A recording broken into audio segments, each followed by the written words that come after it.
أعوذ بالله من الشيطان الرجيم. بسم الله الرحمن الرحيم. يا أيها الذين آمنوا إذا قمتم إلى الصلاة فاغسلوا وجوهكم وأيديكم إلى المرافق وامسحوا برؤوسكم وأرجلكم إلى الكعبين وإن كنتم جنبا فاطهروا وإن كنتم مرضى أو على سفر أو جاء أحد منكم من الغائط أو لامستم النساء فلم تجدوا ماء فتيمموا صعيدا طيبا فامسحوا بوجوهكم وأيديكم منه ما يريد الله ليجعل عليكم من حرج ولكن يريد ليطهركم وليتم نعمته عليكم لعلكم تشكرون.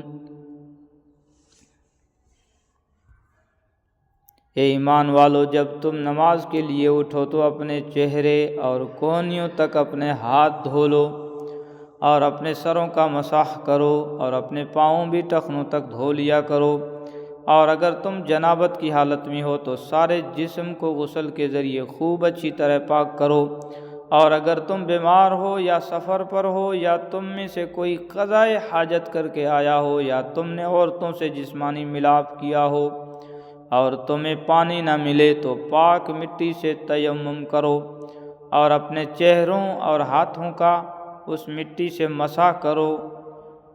اپنے چہروں اور ہاتھوں کا اس مٹی سے مسح کر لو.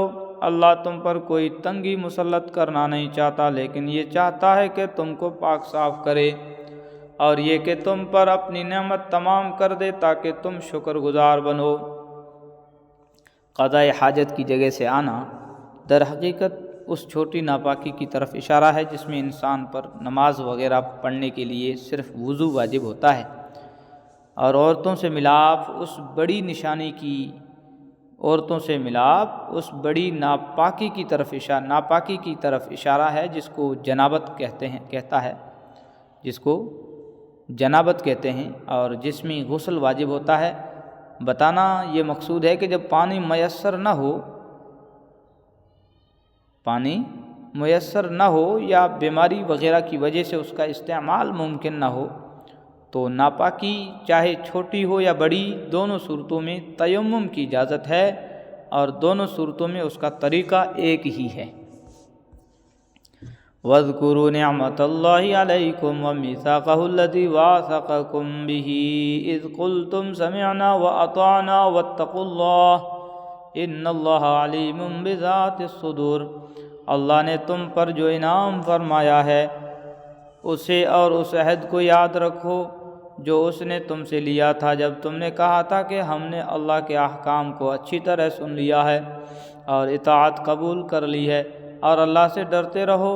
اللہ یقیناً سینوں کے بھید سے بھی پوری طرح باخبر ہے. یا ایھا الذین آمنوا کونوا قوامین للہ شہداء بالقسط ولا یجرمنکم شنآن قوم علی الا تعدلوا اعدلوا هو اقرب للتقوى واتقوا اللہ ان اللہ خبیر بما تعملون. اے ایمان والو، ایسے بن جاؤ کہ اللہ کے احکام کی پابندی کے لیے ہر وقت تیار ہو اور انصاف کی گواہی دینے والے ہو، اور کسی قوم کی دشمنی تمہیں اس بات پر آمادہ نہ کرے کہ تم ناانصافی کرو. انصاف سے کام لو، یہی طریقہ تقوی سے قریب ہے، اور اللہ سے ڈرتے رہو. اللہ یقیناً تمہارے تمام کاموں سے پوری طرح باخبر ہے. وعد اللہ الذین آمنوا وعملوا الصالحات لهم مغفرۃ واجر عظیم. جو لوگ ایمان لائے ہیں اور جنہوں نے نیک عمل کیے ہیں ان سے اللہ نے وعدہ کیا ہے کہ آخرت میں ان کو مغفرت اور زبردست ثواب حاصل ہوگا۔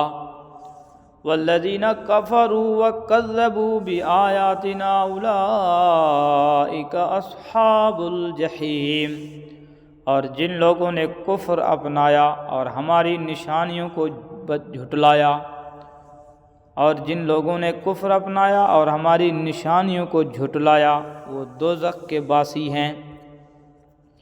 یا ایھا الذین آمنوا اذکروا نعمت اللہ علیکم اذ ہم قوم ان یبسطوا الیکم ایدیہم فکف ایدیہم عنکم واتقوا اللہ وعلی اللہ فلیتوکل المؤمنون۔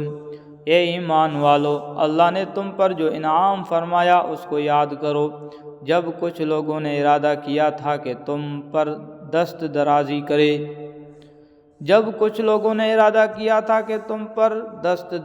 کرے، تو اللہ نے تمہیں نقصان پہنچانے سے ان کے ہاتھ روک دیے، اور اس نعمت کا شکریہ ہے کہ اللہ کا رعب دل میں رکھتے ہوئے عمل کرو، اور مومنوں کو صرف اللہ ہی پر بھروسہ رکھنا چاہیے۔ یہ ان مختلف واقعات کی طرف اشارہ ہے جن میں کفار نے مسلمانوں کا خاتمہ کرنے کے منصوبے بنائے، لیکن اللہ تعالیٰ نے ان سب کو خاک میں ملا دیا۔ ایسے واقعات بہت سے ہیں، ان میں سے کچھ واقعات مفسرین نے اس آیت کے تحت بھی ذکر کیے ہیں۔ مثلا صحیح مسلم روایت ہے کہ مشرکین سے ایک جنگ کے دوران اسفان کے مقام پر حضرت صلی اللہ علیہ وسلم نے ظہر کی نماز تمام صحابہ کو جماعت سے پڑھائی۔ مشرکین کو پتہ چلا تو ان کو حسرت ہوئی کہ جماعت کے دوران مسلمانوں پر حملہ کر کے انہیں ختم کر دینے کا یہ بہترین موقع تھا۔ پھر انہوں نے منصوبہ بنایا، جب یہ حضرات عصر کی نماز پڑھیں گے تو ان پر ایک دم حملہ کر دیں گے، لیکن عصر کا وقت آیا تو اللہ تعالیٰ کے حکم سے آپ نے صلاۃ الخوف پڑھی، جس میں مسلمان 2 حصوں میں تقسیم ہو کر نماز پڑھتے ہیں اور ایک حصہ دشمن کا مقابلہ کرنے کے لیے تیار رہتا ہے۔ تو اس نماز کا طریقہ پیچھے سورہ نساء 102 میں گزر چکا ہے، چنانچہ مشرکین کا منصوبہ دھرا رہ گیا۔ روح المعانی مزید واقعات کے لیے دیکھیے معارف القرآن۔ صدق اللہ العظیم۔